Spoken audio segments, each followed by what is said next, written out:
communicated. Literally, guys, listen, you cannot go from one crappy spot to another crappy spot. If you're in the mire here, you can't go to another mire. You cannot. Like, you have to give yourself time to heal. And that's what Tom is telling you. You have to heal. You have to break yourself to a level of, what do I want for myself? Well, I cannot attach myself. My worth can't not be attached to being in another relationship or another relationship. I have heard horror stories. That's why when people get remarried, second marriages, right? 70% of second marriages end in divorce. Yeah. I don't know. I don't have the document. There probably is. It's got to be overwhelming that they began the relationship too soon, though. It has to be. 100%. Man, I am talking super fast because I'm so jacked right now because of what you just said. That part will be played over and over and over and over again. Now, to those of you that are still married, to those of you that have been married for a long, long time, great. Actively work on things to keep you connected. Actively do things that support each other. Actively do things that keep sparking. I always hear this. You always want to be dating your spouse. I suck at that. I'll be the first person to say, I'm horrible at that. But I try to do little things. And that's the thing is, when you're out of that, you build up, what do I want? Tom's telling you, this is what you have to do, things that will help you become better at you. So then you can be a better servant, right? And don't think of it, servant minded is helping to your future spouse or significant other. Well, real love is doing anything you can for your spouse, right? So servant is a good word. I know that probably people will misconstrue that into it being an unhealthy relationship. Which is why you corrected yourself, but it's a really, really great word, because if it's real love, if you really love your spouse, you're going to be willing to do anything for them. And when you have that mindset, when it's more about, I'm going to please you more than try to please myself, that's when the marriage actually works. Because now you're both doing that, right? Have you read the Love Languages book? Yes. I know you have. 100%. So I didn't read that until a couple of years after, which would have been a couple of years ago. Yeah. Eye-opening, right? Mind-blowing. To be able to have a concept that can be boiled down to such simple terms, but have it make such a profound impact on a relationship. I can't even buy the book immediately. If you're listening to this, I can't even describe how knowing this information about your spouse or your girlfriend or fiance, whatever stage your relationship is at, in knowing what their love language is that they need to have communicated to them, you can make the relationship so much better with not even necessarily that much more work, because you simply might need to just redirect the love work that you're putting in this area and redirect it into this area, right? Maybe I'm doing acts of service and they don't care about acts of service, so I need to redirect it into words of affirmation, right? It might not even be more work. It's just a redirection of work. And it's so awesome. It's so great. I'm so glad you brought that up, because that changed my marriage. I'm in, but my wife, right? Time is her biggest love language. She just wants time with me. And I know when I'm being a knucklehead, right? I know when I'm being a knucklehead, because I'm like, dang, what is going on? I'm like, I will go back. How much time, actual time? No, I'm talking about like real profound time. How about like TV off, no noise, going for a walk, sitting and talking. Yes. Real quality time. Yeah. And that is her top love language. She's going to love it. The hot wife is going to be like, you nailed it. And I'm like, yeah, thanks, Tom. I'm gonna go tell my wife this now. Like you're gonna love to this interview. This will be fantastic. She loves them all, but this one she's gonna love. Man, that's all right, guys. Look, we have gone down a road that we were gonna attach on, but man, just know everybody has a purpose in life, and that I think is huge. So we're running out of time. You got a T-ball to get to. That's so much fun, dude. Enjoy. I have some time because it stopped raining. I got some time. Enjoy. Look, I'm gonna tell you this right now. Enjoy that. You hear this? I'm gonna tell you. Enjoy the time now with your kids, because soon you'll wake up and they'll be that junior high kid, and you'll wake up and they'll be graduating high school, and then you're gonna be like, "What happened? Where did you go? Can you please just go back to?" I will take right now as a dad. I will say this. I will take late nights with screaming kids any day of the week, any day of the week. But anyways, all right, I want to get into this because I think this was fantastic. You wrote a book during the COVID-19 era, and I think this book was awesome. Just reading the excerpts of it and being questioned on it. You're on a podcast. We'll get into that a little bit, but please take people that are not familiar with it, but take us through that process of why did you write this book and what was the purpose behind what you were trying to find inside of writing the book. So tell us the name of the book and then go through that and break it down for us. Yeah, the book was on how local businesses were affected by COVID-19. And what happened was it was January. So we hadn't even come up on COVID for a full year yet, right? So January 2021, I think. And actually it was probably a few months before then. And what I was reading was a lot of analysis from like big companies, like how big brands were affected, how Amazon was affected, how IBM was affected.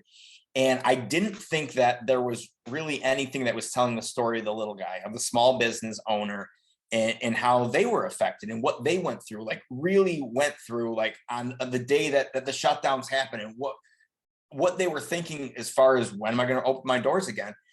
So I created this book. I had a whole kind of introduction section of what I was going through at the time in our company, but the whole kind of purpose behind it was interviews with about more than a dozen, probably 15 different local professionals. And I wanted to hear their story about what happened, on March 9th, when they got the announcement that they couldn't open up on March 10th. I wanted to know exactly what they were going through. And I wanted to tell that story and have takeaways as to what they learned and what other companies could implement, not just because of COVID, but implement long-term, like software that they may have implemented at the time, or best practices, or how they improve their company culture, or remote work, or all these different trends that we've heard about on a large scale, big brand basis.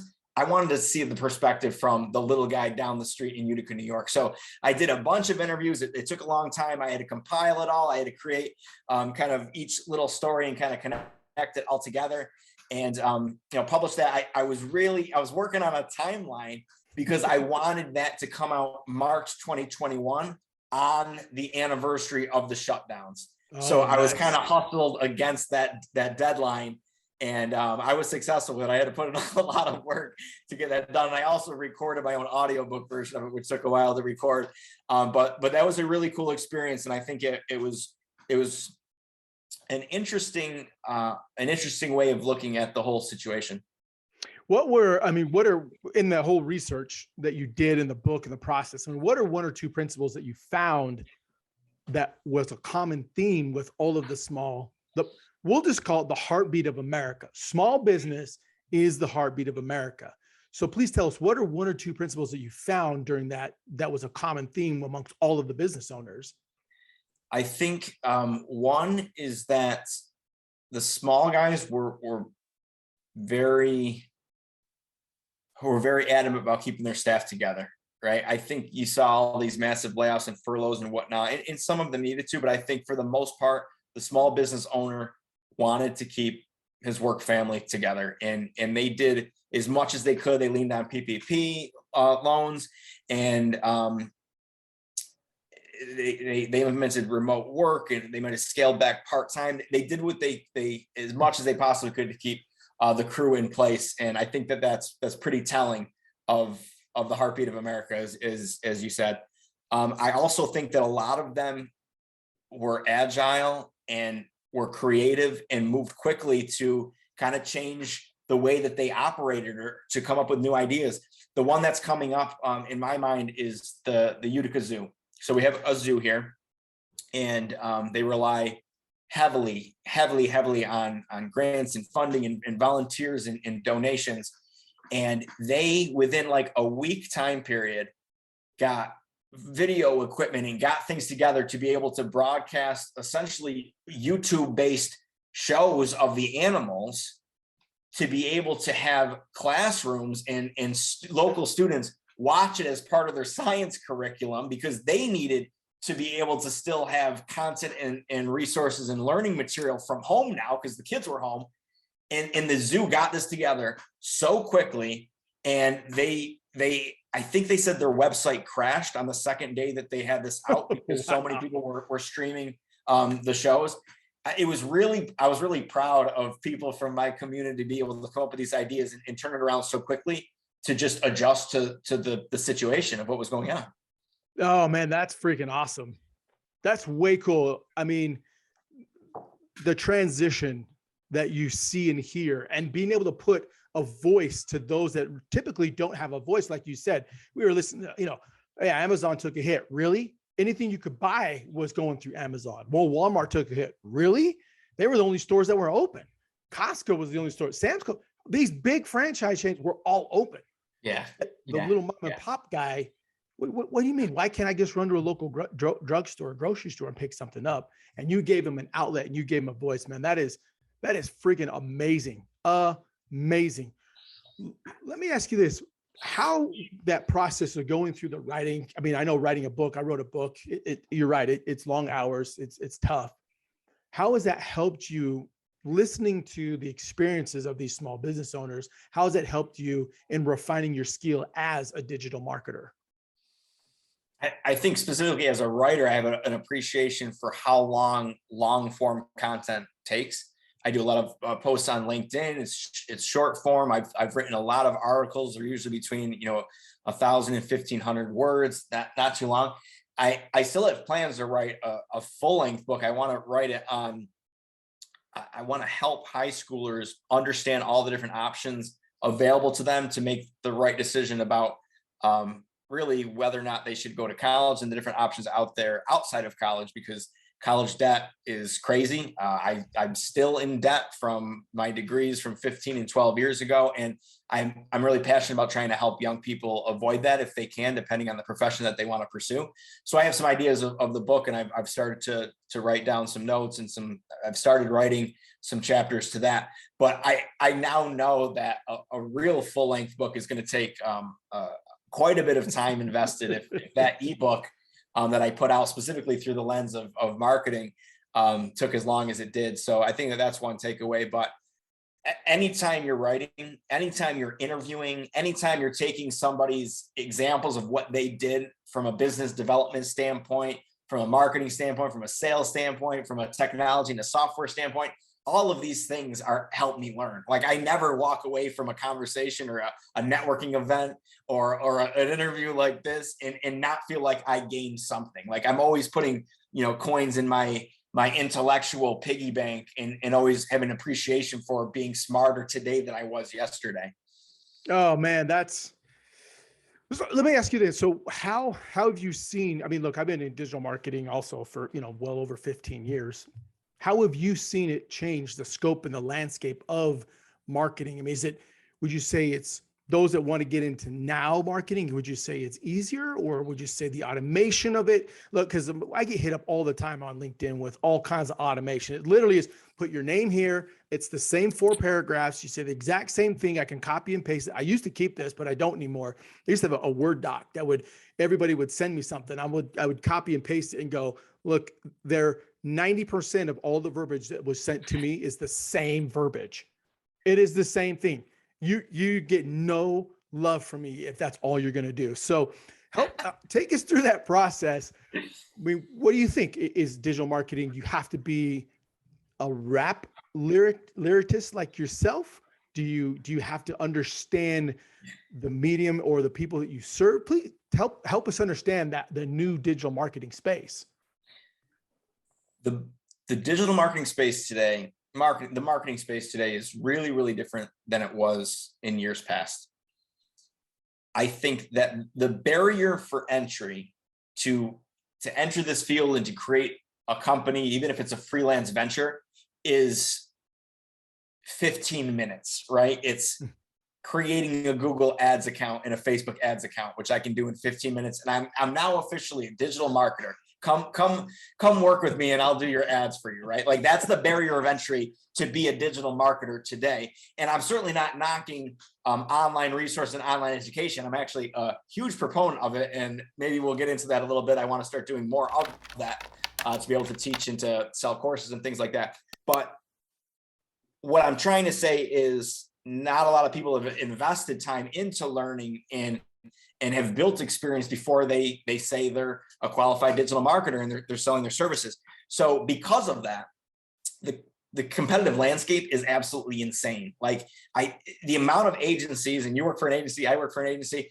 there's so many out there, and you need to find your niche, your sweet spot about what you're really, really good at so you can stand out amongst the very, very crowded landscape of other agencies. And now we have all these freelancers, right? Because of COVID and the Great Resignation and all these people that left their full-time jobs to become freelancers in the digital marketing, in the sales, in the SDR space, there's just so many options available. I would say there's probably a lot of bad options. There's a lot of crummy people that don't really know what they're doing too much. So really good people, really good agencies can thrive if they're able to kind of showcase what they're really great at. But that still doesn't make it any more difficult because you still need to stand out from the rest, and you still need to find the buyers and the people that are willing to work from you. So I think it's more difficult today because of the competitive landscape, and to actually accomplish the digital marketing work, right? Let's say you're working with a new customer or a client. To accomplish it, we got all these snazzy new tools, but it doesn't make it any easier. It makes it harder because it's so much more difficult to get in front of buyers. So it's like end users, end customers. So it's hard to get in front of clients that want to do business with you. And then when you're doing the work, it's harder today to get in front of their customers. So it's hard on all ends. It's a hard profession. We don't get as much credit as we deserve because everybody thinks they can do a Facebook post and be a digital marketer. Oh my gosh. So please give us more credit. That's my plea for you today. Oh my gosh. Spoken like a true vet who's been beat up and chewed. Oftentimes you feel like old gum. That's what you feel like. Yeah. Oh, I've had this piece before. I've had that. That's exactly what it feels like. Yeah. Man, you brought up a point. I want you to touch on a little bit more about education, because you've been an educator over 10 years, right? Over at Utica University, right? Help us understand now, you touched on it, so I want you to expand on it. You want to bring education to people. What type of education? What are you looking to do? How are you hoping that it will serve the people in what you're building this for? Yeah. So I was an adjunct for 8 years. This was the first semester, this current semester that just ended. This is the first semester in 8 years that I finally passed on the opportunity to teach. And part of the reason for doing that is this passion that I now have, which is to help students avoid college in this field if it's right for them, and if they're willing to put in the time and the effort to acquire those skills and develop those skills and acquire knowledge through alternative means, right? So if a high schooler was sitting here today and they said, I want to start my own e-commerce business, or I want to get a job in digital marketing as a social media specialist, I could put together a curriculum of sometimes free, sometimes inexpensive online courses, trainings, and I could be a resource for them to teach and train them across digital marketing, email marketing, social media marketing, sales enablement, all these different like micro concepts in our field of marketing, communication, and advertising. I could get them trained. I don't know how long it would take. I could probably make up a number. Let's say 6 to 12 months. Let's even say a year. But I could get them trained and up to speed in a year for a fraction of the cost of what it would cost for a college degree. And I think that they would be just as ready, if not more ready, to enter the workforce. And that's what's motivating me here. It's like I was $101,000 in debt, and I'm going to make this public because I'm going to build out a site, and I'm going to start. My plan right now is to try and create a site and a learning kind of module, or a learning resource for exactly what I'm talking about.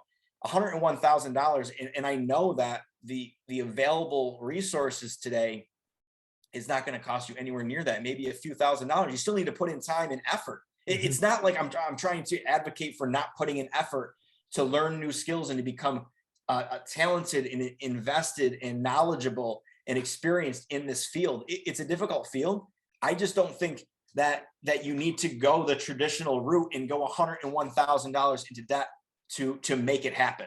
STEM, scientists, medical. I certainly wouldn't want a doctor to do free online education on me. Like, I wouldn't go to that doctor. You better have advanced diplomas if you're opening up my heart, right? Yeah. So it's dependent on the trade that you want to go in and the profession you want to go in. In sales and marketing, I no longer, like, it took me a while to finally be able to strongly and confidently say this, but I can at this point saying that you can get just as much, if not more, education at a fraction of the cost as long as you tap into the right people and the right resources. Oh my gosh. It's huge. That is, look, I say this all the time. Acquired knowledge is great. Unshared knowledge is useless knowledge.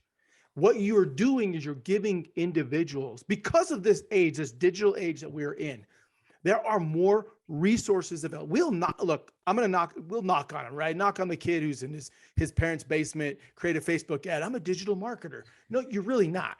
You stumble along an algorithm that actually worked one time, duplicate that with millions and millions of dollars, and then you can become a digital marketer, and then you can come in that space. What you're saying is, let's reduce the amount of time it takes $101,000 in debt. Let's reduce the amount of time that you go from bad to good, right? I did the same thing with a company that I built with a bunch of college kids, part-time college kids with little to no sales experience. And in 9 months, we did $34 million for one of our largest clients. It's because you take these kids, you take these sponges that want to absorb, and they're like, just teach me. I'll put some skin in the game. You have a good track record, teach me. And that's what you're giving them. You're giving them 15 years condensed down into 6 months and say, I will bring you to a level to where you can now be productive in this space. It's all about being productive in a space which has been inundated with bad marketing. I know it because I get to look at the data all the time. The analytics tell me this sucked, this was good, this was done by a 2-year-old, right? And so I didn't want to go this route, but you brought it up. So by golly, that is freaking amazing that you would want to do something like that. That is awesome. You still need an appreciation for the entire landscape of marketing. I'm not saying you take one Facebook ad course and you're there. That's why I'm not discounting like what you need to do to become skilled and knowledgeable in this. There's just so many resources out there. As long as you piece it together, you pick the right instructors, the right material, the right reputable companies that are hosting this information. There's just a different way of doing it than what we've come to think was the only option. That's not happening anymore. That's not the only option. As a matter of fact, it's not even a good option in most cases. Think about a 4-year school. The first 2 years you're taking like the intro to sociology and how humans whatever goes into those stupid courses. And then the 3rd year, you're taking like backgrounds on, in our field, like history of communication, where I'm learning about like hieroglyphics and crap like that. So basically the only year where there's like practical knowledge is my senior year. And I you can see that I'm passionate about this, hopefully. And that's why this is something I feel like I'm being called to contribute towards fixing and do something about. I love it, man. No, seriously, you get us. Look, I'm going to commit right now. When this comes out, this will probably come out end of July, maybe August. I'm going to have a website. I'm going to have a name. I'm going to have something that we can follow that you're going to give me that I can put on this right here in the bottom, and I'll have a little link right here that will say, this is where it's happening. So I got to move, man. I got to move. It's going to be on the show. So the link will be right here. The graphic will be right here. And how you can get a hold of Tom, we will have that description. I gotta move. What you are doing is amazing. And I appreciate it. I know all digital marketers are going to go, thank you. Thank you for doing this, giving kids the ability to raise up the level of competition, because it really is competition. See, guys, Tom's telling you his passion that was started when he was writing lyrics. Look, it's full circle now, full circle. Writing lyrics created this ability to be creative, to be able to go after, to set benchmarks. He's just twisted a new lyric now, which is in the form of digital marketing. And now he's going to create another form, which is helping individuals, the next crop of digital marketers that are coming. He wants to help them and start them off on the right foot. Servant-minded, man, servant mentality. You're dang right. Rick, I'm about to jump off the second floor of my house right now. You're gonna be ripping your shirt off pretty soon. Oh, dude, I'm telling you, I'm ready. Holy cow. Oh my gosh, guys. We don't want this to end, but we got to again. Thomas, tell us how people can get a hold of you, how they can reach you, what are all your social media links. But I will have one question. Let me ask this question real quick because I have to. Are you afraid, or have you ever lost a deal with a reputable company because they found your YouTube video, your rap videos? Have they looked at that and said, man, I don't know if I can take this guy serious because of what I saw? Has that ever come up in conversation? And if not, answer this. Are you afraid if somebody sees that they're going to judge you? Or are you like, that is me. If you can have fun with what I'm doing, or if we can have fun together, what's not a good partnership? I think that there's a couple mixed emotions that come with it, and a couple mixed outlooks that come with it. First off, there in my lyrics, there's certainly some bad words that I use in a number of the lyrics, and I normally don't swear very much, if at all, in my day-to-day, especially now and even before the divorce. I swore a lot during the divorce, and maybe you did too. It was a way where I felt like I had control to vent in a way that I don't want to say wasn't affecting others, because those around me certainly can hear it, but I'm not a big fan of swearing. I don't like to, at least now.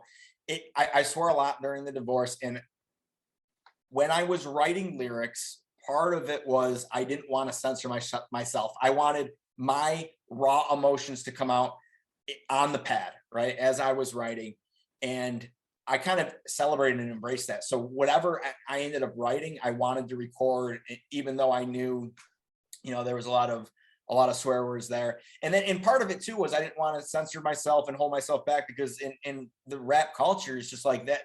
You want to be as true as possible. You want to write and not change it. You just want to as authentic as possible, right? So I kind of celebrated that as well. So you're not going to hear me swear in this interview. You're probably not going to hear me swear in real life if we meet in person.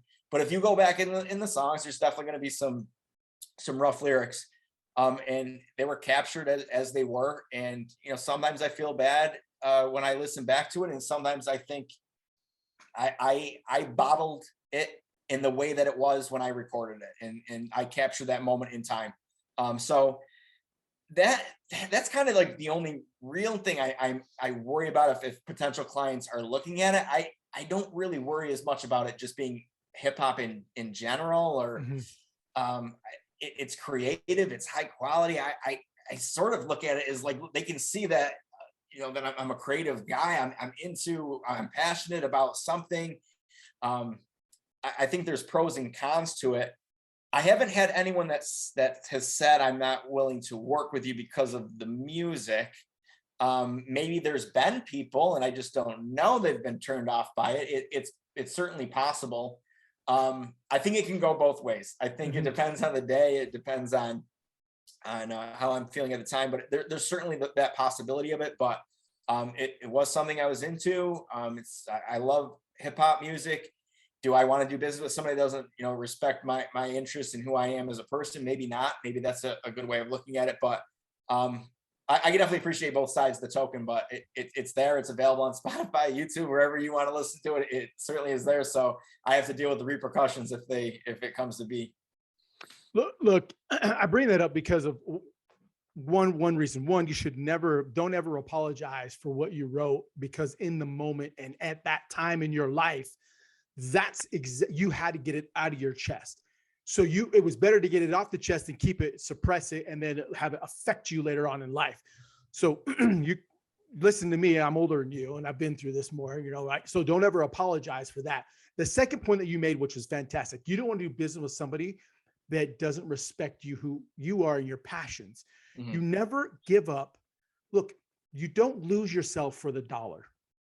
And what Tom just said is he's emphasizing that point is he's not going to give up who he is for the dollar. He has no problem saying we're not a good fit. Maybe you and I don't mesh together, which is totally fine. There are more companies. There are 8 billion people on this earth. Yeah. Yeah. You're going to let one person affect you out of the 8 billion. You're going to let one person affect you of all the thousands and thousands, or hundreds of thousands of companies that are out there. Tom is saying, be true to who you are, be real who you are, and you will attract those people that will embrace that with you. Yeah. Yeah. Yeah. I love that. I love that. Oh, dang it, man. His shirt's coming off. Not on the interview, but it is coming off. That's for sure. All right, man. So now tell us how we can reach out to you. Tell us how we can find you, can follow you. I will have all the links. I will have the YouTube links of my 2 favorite songs that he did, which I thought were fantastic, by the way. I'll have the links down below. I might even have the video streaming right here if I can get a hold of it properly. But tell us how we can get a hold of you, how to reach out. What's the best way? I'm super active on LinkedIn. That's how Cameron and I got connected. So if you want to find me on LinkedIn, it's Thomas J. Armitage. And I just started getting involved in TikTok because if I pursue this passion of mine of trying to do more teaching and building out online courses and resource material, I know I need to be there for the high school age, the college age, young professionals that want to embrace this online learning. So just literally started my TikTok account yesterday, and I got some digital marketing stuff already posted. I'm going to try and go a little bit hard on that platform. That's also Thomas J. Armitage. So connect with me. Oh, guys, man, I knew this was going to be good, but I did not know it was going to be this. I didn't know it was going to be great. This is going to be one of those episodes people will replay back and go, man, these 2 idiots are doing something big, man, this is freaking awesome. All right. Before I let you go, 5 books. Give me 5 books that you would recommend someone read, whether they're spiritual, personal development, business development, whatever it is. Top 5 books you would have people read. All right, I wrote these down ahead of time because I knew that I'd forget on the spot for this type of question. Mere Christianity by C.S. Lewis is absolutely awesome. And it is C.S. Lewis, very famous. He did the Chronicles of Narnia. He did Screw Tape Letters, right? And it's his kind of defense as to why God exists. So awesome, awesome, awesome book. 5 People You Meet in Heaven is always a classic. That's a really good book. The Hobbit. I'm a big Lord of the Rings and J.R.R. Tolkien fan. I'm reading The Hobbit to my 2 kids. We're chipping away just a couple pages each night before they go to sleep. So that's been fun. So that's 3. Let's see. Atomic Habits, very popular. I read that last year and that was awesome. And my last one is The Compelling Communicator. If you're in the sales or marketing or communications type of, really anybody, right? It's about how to construct good presentations and communicate more effectively. And it's changed the way that I lead presentations and build PowerPoint presentations and slide decks. And it's like, cut out the crap, fewer words, just simple techniques, but you add them all together and it's like, okay, this made a huge difference. And for, how long does it take to read a book like that? A few hours to change your trajectory as a professional. Awesome book. Oh, man. Oh, look, all those books will come up. We'll have them all for everybody, the links, everything. Guys, listen, share this, keep sharing this podcast, this one, somebody, look, this touches everything. People who are going through hard times, people who grew up in great places, people who are just trying to become better, trying to think outside the box, man. This episode is fantastic episode. I had no clue we were going to do what we did today, but it is amazing. Tom, I thank you so much for being a part of this project. Guys, this has truly been a phenomenal episode. Share it, like it, post it. We'd love to hear your comments about it. Reach out to me, reach out to Tom. This has been another fantastic episode of, before I let you go. Yes, I'm going to say this because I have people who love The Office. Utica is on The Office. Okay. We'll just say it. I know someone's going to be like, wait, why didn't you say anything? I love The Office. Utica branch. Yeah. We love The Office. Yeah. Man. Don't burn Utica to the ground like they want to do, though. I will say that. Funny thing is, my wife she was knows where Scranton is, PA. She was over there, and I'm like, oh my gosh. She grew up around Scranton? No, she moved out there for a job. Okay. She moved out there for a job. It was, yeah, but anyways, there, people. I said it. There's your office reference for the interview. Guys, thank you so much for being a part of this project. Thank you for all the likes and comments and everything we have. Make it a wonderful day. Until the next time, this has been another fantastic episode of the Art Study of You. Have a great day, guys. Thanks, guys.